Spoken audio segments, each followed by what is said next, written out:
From the time you're little, it tends to be that you get recognition from your parents when other adults recognize you as something. So they'll be like, oh, your daughter's so cute. Oh, your daughter's so sweet. She's so funny. So you learn, oh, other people's opinions really matter.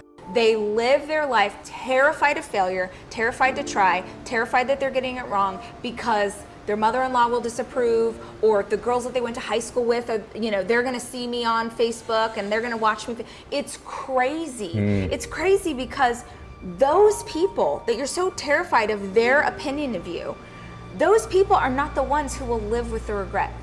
Those people are not the ones who can't afford to take their kids on vacation. Those people are not the ones who are struggling for, like all these things that you want for your life, but you're too afraid to reach for because of what other people will think. Those other people are not gonna be there when it sucks and it's hard for you. Like, to me, the way you win is you realize you can't hear nobody, not your parents. I mean, listen, you gotta listen to coach and all that. I get it, but at the end of the day, my guy, yourself, you gotta get real quiet up here. I can't hear anything. You go look at my Instagram right now, my first post, I'll post something, first 100 replies in 1 second. You're Jesus, you walk on water, you're the best, you're the all time. Can't hear them. The next 100, you're a piece of you're full of you're a snake oil salesman. Can't hear them. I'm in my own mind, doing my own thing. And that comes with self-esteem. Everybody's trying to keep up with the Joneses. Once you get success in something, I mean, even when look, I failed many times. And you learn from those failures that it doesn't hurt as bad as you thought. Yeah. That you can bounce back. And then once you taste some success, you realize it doesn't matter how many times you failed. Yeah. Right? You only have to be right one time, then everybody's always an overnight success, or this came easy to them. You just got to keep on grinding and keep on trying new things. And once you start feeling the success, you realize, look, it doesn't matter what the other people think, other than my customers, other than my my partners, other than my employees. I care what they think, but from the outside looking in, I was always just so focused that I just never, I got distracted from time. I don't want to say never distracted, but I just didn't want anybody else. I didn't want to think that how people saw me was a reflection of the job I was doing.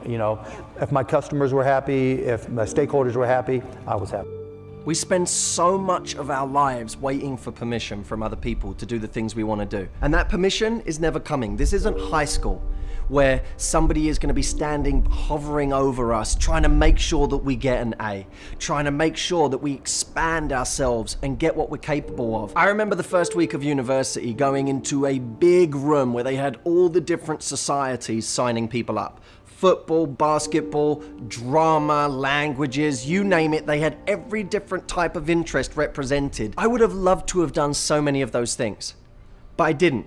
Because my friends weren't doing them, because no one was standing next to me, encouraging me, saying, Matt, you know what, you should really go and take Japanese. You should go and do that. That would be great for you. So I didn't do half the things I wanted to do. I look back now on my university days, and I think I could have made so much more of it if I gave myself permission to do things, instead of waiting for other people to give me permission to do things. I think every human being on the planet is paralyzed in some aspect or some area of their life because they're concerned about what their parents or what their friends or what their friends on Facebook or what their colleagues or what their upline or their downline or whatever, what their neighbors are going to think. If you are struggling with this and you have not found it helpful to attack your thinking patterns, then here's a trick that I want you to try to break the pattern of being paralyzed by what other people think. I want you to pick one thing that you've been wanting to do, that you've been thinking about, but you have stopped yourself from doing because you're concerned about what other people think. Let me give you some examples. Maybe you've wanted to go on a wellness retreat,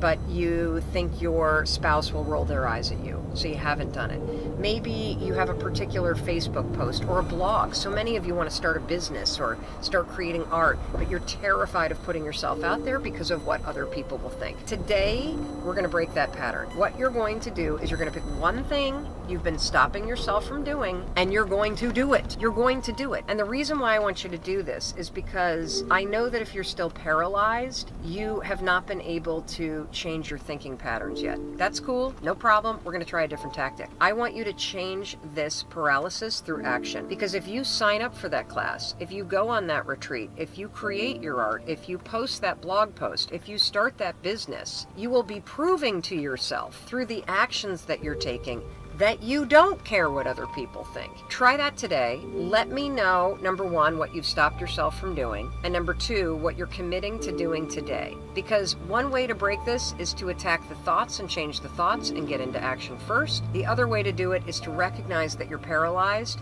pick one thing that you're going to do, and actually get it done.